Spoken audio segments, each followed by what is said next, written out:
வணக்கம். இன்னைக்கு நாம இந்திய அரசியலமைப்புல இருக்கிற ரெண்டு முக்கியமான பிரிவுகளை பத்தி ஆழமா பார்க்க போறோம். பிரிவு 17, அதாவது தீண்டாமை ஒழிப்பு, மற்றும் பிரிவு 18, பட்டங்கள் ஒழிப்பு. இந்த ரெண்டு பிரிவுகளும் எப்படி இந்தியாவோட அடையாளத்தையே மாத்தி அமைச்சதுன்னு பார்க்கலாம் வாங்க. நம்ம அரசியலமைப்பு உருவாக்குனவங்க சரி செய்ய நினைச்ச முக்கியமான பிரச்சனை இதுதாங்க. பல நூற்றாண்டுகளா இருந்த அந்த சமூக ஏற்றத்தாழ்வுகளை உடைக்கிறது. ஒரு பக்கம் பாத்தீங்கன்னா தீண்டாமை, ராய் பகதூர், மகாராஜான்னு பட்டங்கள். இன்னொரு பக்கம் சமத்துவம், கண்ணியம், குடிமகன்னு ஒரு புதிய இந்தியா. அப்போ இந்த புதிய குடியரசுக்கு சமத்துவத்தை நிலைநாட்ட ரெண்டு பெரிய சவால்கள் இருந்துச்சு. ஒன்னு, ரொம்ப காலமா நம்ம சமூகத்துல ஆழமா வேரூன்றி இருந்து தீண்டாமை. இன்னொன்னு, பிரிட்டிஷ்காரங்க அவங்களுக்கு விசுவாசமா இருக்கிறவங்களுக்கு கொடுத்துட்டு போன பட்டங்கள். முதல்ல பிரிவு 17 எந்த சமூக விஷயத்தை ஒழிக்க உருவாச்சுன்னு புரிஞ்சுக்கலாம். தீண்டாமைங்கிறது ஒரு குறிப்பிட்ட குழுவை சமூகத்திலிருந்து ஒதுக்கி வைக்கிற ஒரு கொடுமையான பழக்கம். இதுக்கு நம்ம அரசியலமைப்பு கொடுத்த பதில் ரொம்பவும் தெளிவா, எந்த ஒரு சந்தேகத்துக்கும் இடமில்லாம இருந்துச்சு. தீண்டாமை எந்த வடிவத்துல இருந்தாலும் அது தப்பு, அது ஒரு தண்டனைக்குரிய குற்றம்னு ரொம்ப உறுதியா சொல்லுச்சு. சரி, இப்போ ரெண்டாவது சவாலுக்கு வருவோம். அதுதான் காலனித்துவ ஆட்சியோட அடையாளச் சங்கிலிகள். பிரிட்டிஷ்காரங்க சிலருக்கு மட்டும் ராய் பகதூர், சர், நவாப்னு பட்டங்கள் கொடுத்து ஒரு செயற்கையான உயர்குடியை உருவாக்க முயற்சி செஞ்சாங்க. இந்த மாதிரி பட்டங்களால வர்ற ஏற்றத்தாழ்வுகளை உடைக்கிறது தான் ஆர்டிகிள் 18ஓட முக்கிய நோக்கம். ஒரு குடிமகனோட மதிப்பு அவங்க வாங்குற பட்டத்துல இல்ல, அவங்க எல்லாருமே சமன்னு சொல்றது தான் இதோட நோக்கம்.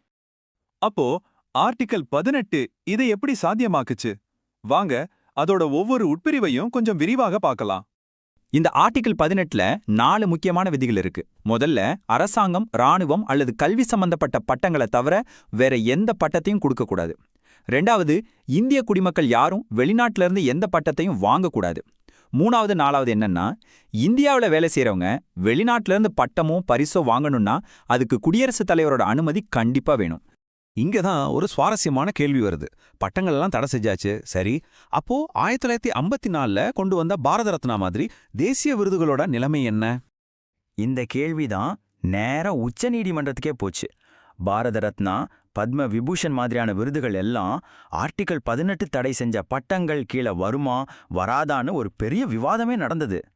1996ல பாலாஜி ராகவன் வழக்குல உச்சநீதிமன்றம் இதுக்கு ஒரு தெளிவான தீர்ப்பை கொடுத்தது.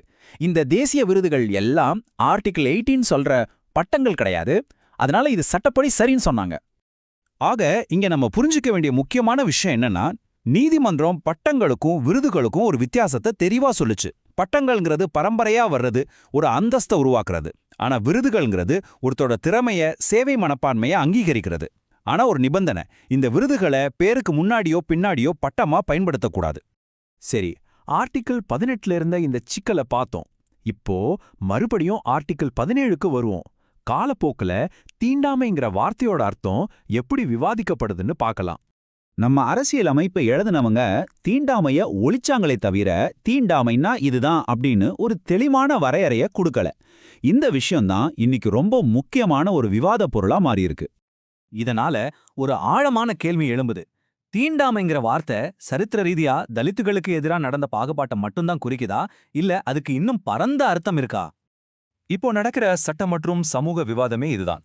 ஆர்டிகிள் 17ஓட பாதுகாப்பு வெறும் சாதி ரீதியான பாகுபாட்டோட நிக்கணுமா, இல்ல சமூகத்துல ஒதுக்கி வைக்கப்படுற திருநங்கைகள், ஓரின சேர்க்கையாளர்கள், ஏன் ஆசிட் தாக்குதலால பாதிக்கப்பட்டவங்க வரைக்கும் நீட்டிக்கப்படணுமாங்கிறது தான் அந்த விவாதம்.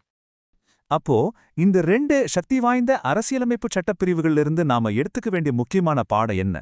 பாத்தீங்கன்னா ரெண்டுமே சமத்துவமின்மையோட வெவ்வேறு வடிவங்களை எதிர்த்தாலும் ரெண்டுக்குமே ஒரே ஒரு சக்தி வாய்ந்த குறிக்கோள் தான். பிரிவு 17 ஒரு சமூக விஷத்தையே நீக்குது. பிரிவு 18 ஏற்றத்தாழ்வுகளோட அடையாளச் சங்கிலிகளை உடைக்குது.